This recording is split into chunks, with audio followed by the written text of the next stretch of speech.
Hello friends, आज के इस वीडियो में हम लोग डीएवी क्लास 5 के हिंदी पार्ट 6 नदी यहाँ पर के सारे प्रश्न उत्तर करेंगे।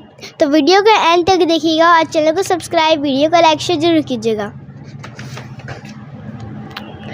पार्ट में से प्रश्न 1, नदी चलते चलते कैसे कैसे आकर बदलती है। उत्तर प्रश्न 1, नदी चलते चलते कैसे कैसे आकार बदलती है। उत्तर, नदी चलते चलते अनेक प्रकार के आकार बदलती है। किसी जगह वह बिल्कुल सीधी चलती है, परंतु कहीं पर टेढ़ी हो जाती है। रास्ते में कोई बाधा आने पर दूसरी तरफ मुड़ जाती है।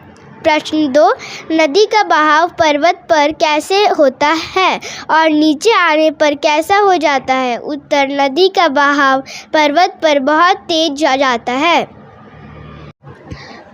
प्रश्न 1, नदी चलते चलते कैसे कैसे आकार बदलती है। उत्तर, नदी चलते चलते अनेक प्रकार के आकार बदलती है। किसी जगह वह बिल्कुल सीधी चलती है, परंतु कहीं पर टेढ़ी हो जाती है। रास्ते में कोई बाधा आने पर दूसरी तरफ मुड़ जाती है।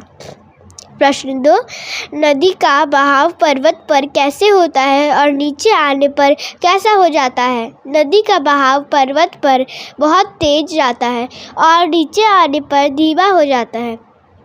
प्रश्न 3, नदी हमारे लिए क्या क्या करती है। उत्तर, नदी हमें पीने के लिए पानी देती है, धरती को हरी भरी रखती है और खेतों की सिंचाई के लिए पानी देकर हम पर सदैव ही उपकार करती है।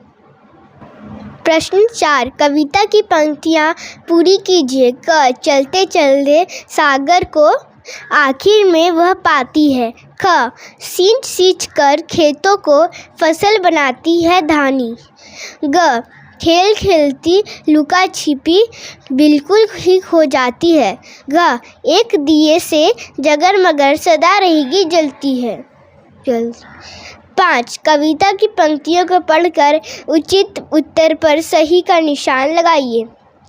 बहुत तेज थी पर्वत पर, लेकिन नीचे जब आई धीमी धीमी चाल हुई जैसे थककर सुस्ताई।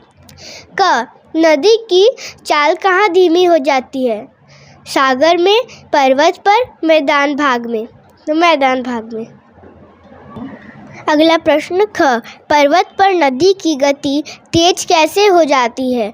जब नदी सुस्त नहीं चुस्त होती है, जब नदी ऊपर से नीचे की ओर आती है, जब नदी जल्दी सागर में मिलना चाहती है। तो इसका होगा जब नदी ऊपर से नीचे की ओर आती है। अब हम करेंगे भाषा की बात। 1, नीचे लिखे शब्दों के अर्थ का अंतर वाक्य प्रयोग करके स्पष्ट कीजिए।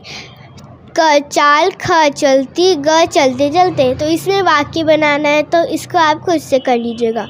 प्रश्न 2, पाठ में आए 10 क्रिया शब्द छांटकर शब्दकोश में के क्रमानुसार लिखिए।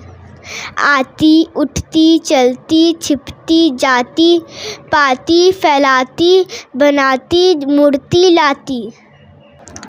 प्रश्न 3, नीचे दिए गए वाक्यों में रेखांकित शब्दों के वचन बदलकर वाक्य दोबारा लिखिए। तो इसमें हमें वचन बदल कर लिखना है, जिसमें अंडरलाइन किया हुआ है नीचे।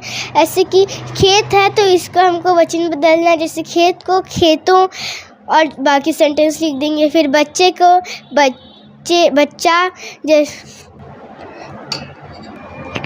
प्रश्न 3, नीचे दिए गए वाक्यों में रेखांकित शब्दों के वचन बदलकर वाक्य दोबारा लिखिए।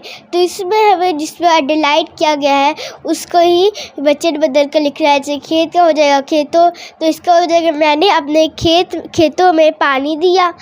ख, बच्चे, तो इसका होगा बच्चा, क्योंकि ये पहले से ही वचन बदला हुआ है, तो इसका हो जाएगा बच्चा। तो बच्चा मैदान में खेल रहे हैं।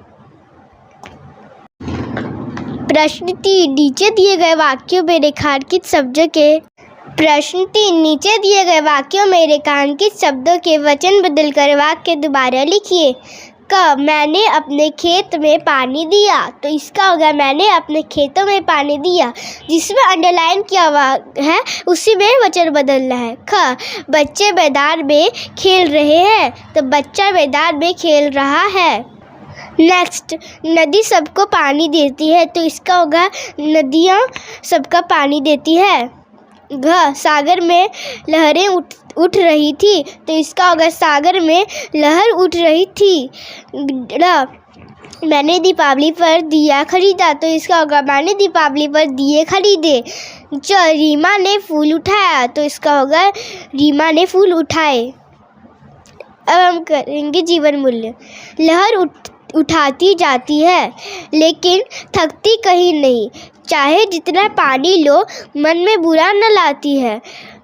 एक दिए से जगर मगर सदा रहेगी जलती थी। प्रश्न 1, ऊपर लिखी पंक्तियों के माध्यम से नदी हमें क्या क्या सिखाती है? तो ये हो गया प्रश्न 1 का उत्तर।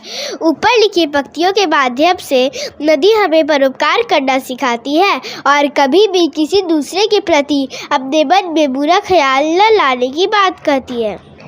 प्रश्न 2, क्या नदी के इन गुणों को अपनाने से हमारे व्यवहार में अंतर आएगा? कैसे?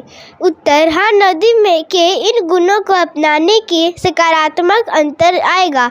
जैसे हमारा व्यक्तित्व निखरेगा, समाज में हमारा सम्मान बढ़ेगा और हम सदा के लिए इतिहास के पन्नों में अमर हो जाएंगे। Thanks for watching my video.